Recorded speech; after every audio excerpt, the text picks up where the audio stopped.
Okay, so we have some really interesting collectibles I want to talk about. One of them here is this Wonder Woman cookie bank. Speaking of bank robberies, This is a really interesting piece. What can you tell us about this? this was given to me by my friend Bill Taylor, who was also a writer for Wonder Woman and Buck Rogers. He and I attended grad school together at UCLA as screenwriting majors. And he gave this to me as a as a present. I had gotten him into Wonder Woman, and he gave this to me as a present one year. And I think he had it as a planter. I think there was like a philodendron kind of growing out of this thing. That died a long time ago. But it's a beautiful painted. You'll find unpainted versions of this on eBay, but not always. Yes, and here's the lovely rear shot. Yes, there she is. With the golden lasso. But this has been painted, and I kept it for years. And but there comes a time when you need to just start making space in the kitchen, where your wife is going, do we really need a Wonder Woman kitchen cookie jar? Do we really need the Marvin the Martian? You know. You do. I know. I did tell her we did need the Marvin the Martian, mug, but this I'm willing to part with. Yes, well, it's such a collectible. I don't know that people would just put it in their kitchen and put cookies in it. Now, a plant. A plant, yeah, different thing, yeah.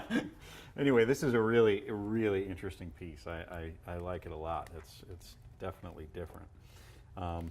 And we have some paintings and posters and things that I'd love to talk about. Let's do these. Okay.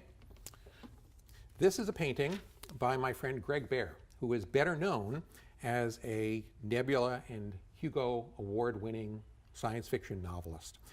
But he's also a very good artist. He did the cover for one of his books called Cyclone. This was an illustration that he did on commission from me for a novel, a young adult novel that I was writing. Actually, I wrote it when I was in college. It was called The Floating Island, and it was about the adventures of a young Jules Verne who hooks up with a guy named Nemo and discovers that he has a submarine called the Nautilus. And this is the one unfinished novel that I have. I never did finish this, and part of that was because there came a TV series in the 80s, I think, called The Adventures of Jules Verne, which was about a young Jules Verne, and he gets involved in all of the things that he writes about as an adult. So that pretty much killed that novel idea. But Greg did just a great job with this, and the Nautilus is beautifully depicted and very faithfully depicted. The lines are great.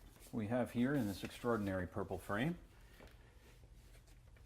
This is well, the frame is I put on it, but this was a set decoration that we used on an episode of Twilight Zone called The Star, which was about people from Earth finding this civilization that had been destroyed by a nova. And they had put all of their prized artifacts and literature and culture and art deep buried inside one of their moons so that it was protected. And one is this wonderful painting of children, these blue-skinned, pink-haired children. And this was done by our storyboard artist, James Hegedus, who today is better known for having been a production illustrator on on movies like Captain America, The First Avenger, The Chronicles of Narnia, Forrest Gump, Moneyball. He's an extraordinarily talented artist. This is a print of the original, which he signed to me. And it's a lovely, lovely piece. And I think this would make a nice addition to any Twilight Zone fans. Yes. Colors are gorgeous. Yeah, he did a fine job. You can see why he went on to great things. Okay, this is fascinating, this piece right here.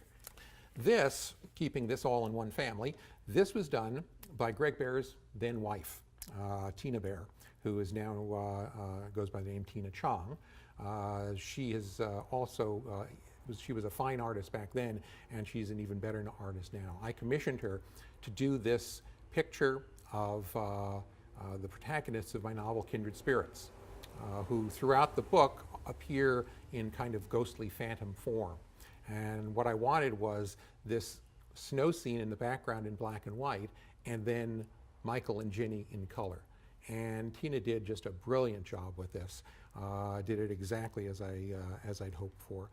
She has since become very well known. She does watercolors that are exquisitely beautiful. You can find her work on SkyShadowStudios.net or .com, one of those.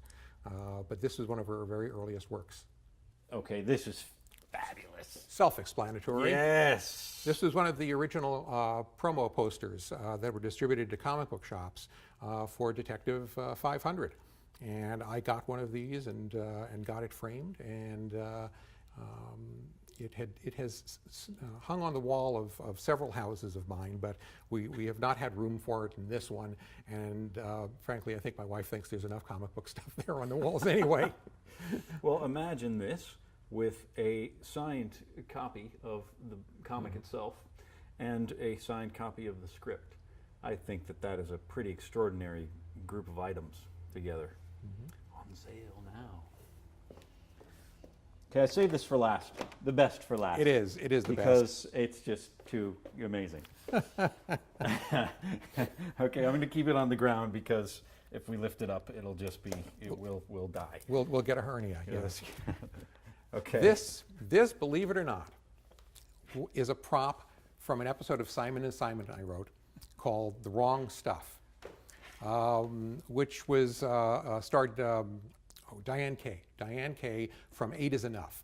And as a school teacher who, when she was young and needing money, did a sort of innocuous horror movie called Vampire Cheerleaders, which years later is recut, put in with some softcore sex scenes, and becomes Vampire Cheerleaders XXX.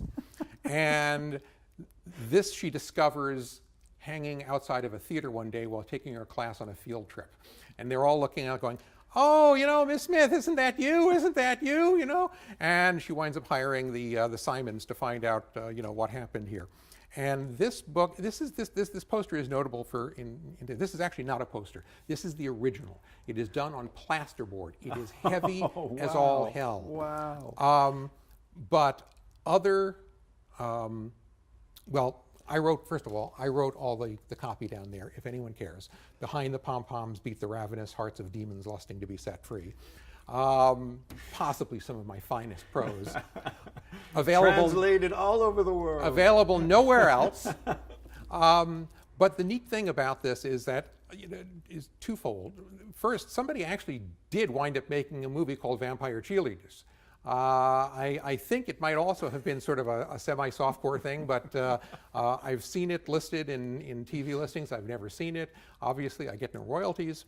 But this poster achieved a second kind of life because Simon & Simon was produced at Universal. And so the art department made prints of this. And it turned up on other Universal series. There was an episode of Murder, She Wrote in which Angela Lansbury is investigating kind of a sleazy, film studio. And by God, one of their movies is Vampire Cheerleaders. It has since turned up on a couple other ones of theirs, and so it has a small notoriety. But it really is a wonderful piece of work. I don't know who the artist was, but you can definitely see the resemblance to Diane Kay. Yes. And if she gets word of this, she is going to be so mortified. See, you're meta. I'm meta. These things just follow through other people's work. It's meta on so many levels. That's fantastic. Well, all of this and more are going to be available on our site, blastoffcomics.com, and of course in our retail store here in Southern California. Alan, thank you so much for coming by and for talking us through this and telling us all about your life's work. It's endlessly fascinating, and I can't wait to see what comes next. It's been fun. Thanks, Chad. Thank you.